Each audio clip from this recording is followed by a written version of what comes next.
सबसे पहले हम यहाँ पे 3 कप मैदा लेंगे भर भर कर, 1 टेबलस्पून चीनी ऐड करेंगे, 1 टेबलस्पून नमक ऐड करेंगे। यहाँ पे मैंने ईस्ट ली है, इसका भी 1 चम्मच भरकर हम इसके अंदर ऐड कर देंगे। यहाँ पे मैंने ब्रेड को सॉफ्ट करने के लिए ये पाउडर यूज किया है, इसका नाम इक्का 300 है। 2 टेबलस्पून मैंने इसके अंदर ऑयल के ऐड कर दिए हैं। बहुत अच्छे से मिक्स करने के बाद हम नीम गर्म दूध के साथ इसे अच्छे से गूंद लेंगे। पिज्जा को बहुत ज्यादा टेस्टी बनाने में सारा कमाल डो का होता है, इसीलिए हमें सारी मेहनत डो पे करनी होती है और इसे बहुत अच्छे से आपने इसे गूंदना है। अगर आप 5 से 10 मिनट डो गूंदने पे लगा देंगे तो हमारा पिज्जा बहुत टेस्टी बन के तैयार होता है। ये देखिए, आपने इसको इस तरह मैश कर करके आपने इसको गूंदना है। इसके बाद आपने 1 या 2 घंटे के लिए इसको रेस्ट देना है। इससे क्या होता है, हमारा ये जो डो है अपने साइज से डबल हो जाता है। अब मैं आपको एक टिप देने लगी हूँ जिससे हमें पता चल जाएगा पिज्जा बनाने से पहले ही कि हमारा पिज्जा अच्छा बनेगा या नहीं। डो को 1 घंटा रेस्ट देने के बाद जब हम इसे चेक करेंगे, अगर तो इसका साइज डबल हो चुका हो तो इसका मतलब ये है कि हमारा पिज्जा बहुत अच्छा बनेगा। लेकिन अगर आप मेरे बताए हुए तरीके से पिज्जा की डो को रेडी करेंगे तो आपका पिज्जा हमेशा ही बहुत अच्छा बनेगा।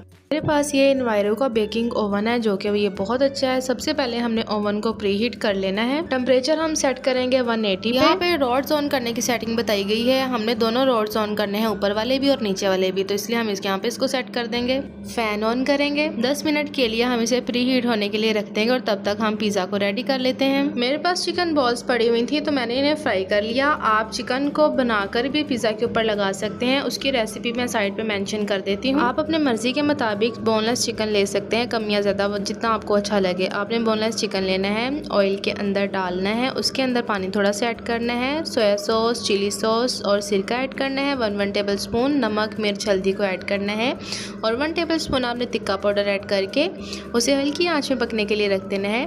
और हो सके तो आप आधा कप दही भी ऐड कर दें, उससे बहुत अच्छा बन के रेडी होगा आपका चिकन। मज़ेदार सी चिकन की रेसिपी भी मैंने आपको बता दी है जो पिज्जा के ऊपर हम लगाएंगे। यहाँ पे देखें, मैंने छोटे छोटे पीसेज में कट कर लिया है चिकन बॉल्स को। बस आज मैं थोड़ा जल्दी में पिज्जा बना रही थी, इसलिए मैंने ये चिकन बॉल्स को फ्राई किया और इसे कट कर लिया। यहाँ पे मैंने थोड़ी सी कटी हुई बारीक बारीक शिमला मिर्च ली है। आप पिज्जा की टॉपिंग अपनी मर्जी से कर सकते हैं। अगर आपके पास पिज्जा सॉस नहीं है तो आप घर में पड़ी नॉर्मल केचप का भी इस्तेमाल कर सकते हैं। मैं भी नॉर्मल घर में पड़ी केचप का यूज कर रही हूँ और साथ में मायोनीज। अच्छा, यहाँ पे मैं आपको एक बहुत मजे की बात बताने लगी हूँ। जैसे कि आप बाजार से चेडर चीज, मोज़रेला चीज अलग अलग आप खरीदते हैं, बहुत महंगी पड़ जाती है।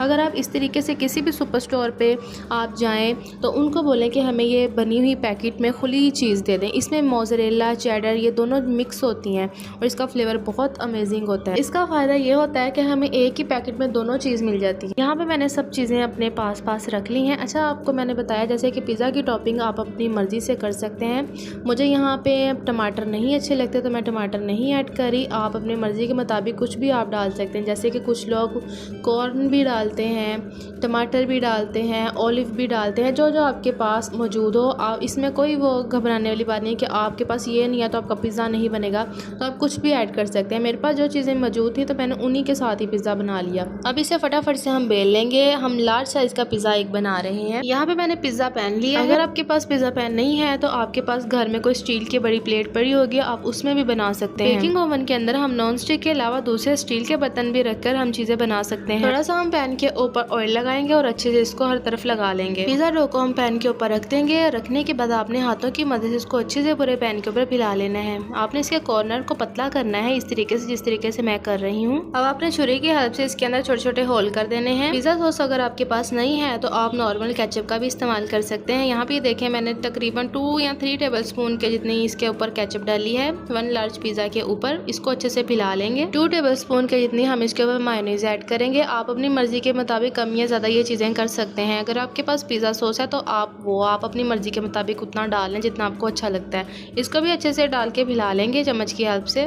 मुझे चीज़ बहुत अच्छी लगती है तो इसलिए मैं भर भर कर इसके ऊपर चीज़ को डालूंगी। चीज़ लगाने के बाद मैं अब उसके ऊपर चिकन बॉल्स लगा रही हूँ जिसे मैंने कट कर लिया था। आपको पिज़्ज़ा के ऊपर जो जो चीज़ें पसंद है वो आप भर भर कर ऐड कर सकते। जो चीज़ें मुझे पसंद है मैं वो ऐड करूँगी। अब मैं यहाँ पे बारीक कटी हुई शिमला मिर्च ऐड कर रही हूँ। ये बिल्कुल कच्ची शिमला मिर्च है, इसको मैंने बिल्कुल भी पकाया नहीं है, बस इसको मैंने बारीक बारीक काट लिया है। अब मैं बारीक कटे हुए प्याज ऐड कर रही हूँ। जो चीज़ें मुझे ऐड करनी थी वो मैंने ऐड कर दी है। अब लास्ट में फिर से हम भर भर कर चीज़ ऐड कर देंगे। चीज़ मुझे बहुत ही पसंद है इसलिए इसको मैं ज़्यादा डाल रही हूँ, आप अपनी मर्जी से डाल सकते हैं। यहाँ पे लास्ट में मैं ऑरिगेनो इसके ऊपर छिड़काव कर रही हूँ। ये आप ऑप्शनल है, आपकी मर्जी डालना हो तो डाल, नहीं डालना तो आपकी मर्जी है। यहाँ पे पिज़्ज़ा हमारा बिल्कुल बेक होने के लिए रेडी हो चुका है। ओवन भी प्री हीट हो गया है हमारा। अब यहाँ पे आपने ध्यान से समझना है कि हमने इसको बेकिंग कैसे करनी है, इसकी टाइमिंग कैसे सेट करना है। यहाँ पे ये देखें, मैंने ओवन के अंदर इसको डाल दिया है टेम्परेचर आपने 180 रखना है। अब इसका जो रॉड है वो आपने सिर्फ नीचे वाला ऑन करना है, दोनों रॉड ऑन नहीं करने। फ़ैन ऑन कर लेंगे और पिज़्ज़ा की टाइमिंग जो है वो हम 20 मिनट सेट कर देंगे। अब यहाँ पे बात आपने ध्यान से समझनी है कि इसके बाद आगे मैं आपको एक और तरीका बताऊँगी, उसके लिए आपको मेरी पूरी वीडियो को वॉच करना है। अगर कोई भी पार्ट मिसिंग रह गया तो आपका पिज़्ज़ा अच्छा नहीं बनेगा। तो यहाँ पे देखें, अब मैं आपसे मिलती हूँ कुछ देर के बाद। यहाँ पे देखें, अब आपने ध्यान से मेरी बात को समझना है। यहाँ पे 12 मिनट गुजर चुके हैं हमारे पिज़्ज़ा को बेक होते हुए। नीचे वाले रोड्स पे हमने ये 12 मिनट पिज़्ज़ा को पका लिया है। अब आपने क्या करना है, बाकी के 8 मिनट जो हैं आपने दोनों रोड्स ऑन करके पिज़्ज़ा को रेडी करना है। तो यहाँ पे देखें, अब बाकी के 8 मिनट जो है दोनों पिज़्ज़ा के रोड मैंने ऑन कर दिए हैं। अब ये ऐसे पकेगा। तो यहाँ पे देखें, हमारा पिज़्ज़ा जो है बनके रेडी हो चुका है। अब हम इसे फटाफट से ओवन से इसको बाहर निकाल लेते हैं। देखिए कितना मज़ेदार इसकी लुक बनके तैयार हुई है। देखने से ही आप अंदाज़ा लगा सकते हैं कि हमारा पिज़्ज़ा बिल्कुल भी कच्चा नहीं है, बहुत अच्छे से ये बेक हुआ है। अगर आप इस तरीके से टाइमर को सेट करेंगे, पूरी सेटिंग इस तरीके से अगर आप करेंगे तो आपका पिज़्ज़ा बहुत अच्छा बनेगा। अब मैं आपको पिज़्ज़ा को कट करके बताती हूँ। आप देखने से ही अंदाज़ा लगा सकते हैं कि हमारा पिज़्ज़ा कितना सॉफ्ट बन के तैयार हुआ है, बिल्कुल भी हार्ड नहीं बना। कुछ लोगों के पिज़्ज़ा जो है वो हार्ड बन जाते हैं, सख्त हो जाते हैं। तो इसके अंदर मैंने ब्रेड ईका 300 जो मैंने आपको शुरू में बताया है कि हमारी डो के अंदर ऐड होना है। डो अगर हमारी बहुत अच्छी बनी है तो हमारा पिज़्ज़ा बहुत अच्छा बन के तैयार होता है। यहाँ पे मैं अब आपको पिज़्ज़ा का स्लाइस उठा के दिखाती हूँ। आप ये देखिएगा, जो मैंने चीज़ इसके अंदर ऐड की है उसका आप लुक देखें कैसे लाइंस बनेगी। देखते ही मुंह में पानी आ रहा होगा आपके भी। तो अगर आपको मेरी ये आज की रेसिपी पसंद आई हो, इस रेसिपी के अंदर कोई भी आपको पार्ट अच्छा लगा हो, तो आपने मुझे नीचे कमेंट्स में ज़रूर बताना है। यहाँ पे देखें, पिज़्ज़ा की लुक देखें कितनी मज़े की बनी है और इसकी लाइंस देखें कितनी अच्छी बनी है। तो यही हमारे पिज़्ज़ा का सबूत है कि हमारा पिज़्ज़ा बहुत अच्छा बन के तैयार हुआ है। तो अब मैं इसे प्लेट में रखती हूँ और अब आपको खा के भी बताती हूँ कि ये कैसा बना है। इतना कि ये मज़ेदार पिज़्ज़ा बना है ना, इतना मज़ेदार कि मैं चाह रही हूँ कि मैं आपको चेक करवाऊँ, पर लेकिन मैं आपको करवा नहीं सकती। अगर आपके पास ओवन नहीं है तो आप पतीला में भी बना सकते हैं। उसकी टाइमिंग भी मैंने आपको बता दी है, नीचे डिस्क्रिप्शन में आप चेक कर सकते हैं। नीचे आपने मुझे कमेंट्स में ज़रूर बताना है कि आपको मेरी कौन सी वीडियोज़ ज़्यादा अच्छी लगती हैं, तो मैं उसी टॉपिक्स पर मैं आपके लिए ज़्यादा से ज़्यादा वीडियोज़ बनाया करूँगी। तो अब मुझे दें आप इजाज़त, मैं आपसे मिलूँगी एक नई वीडियो के साथ। तब तक के लिए अल्लाह हाफिज़।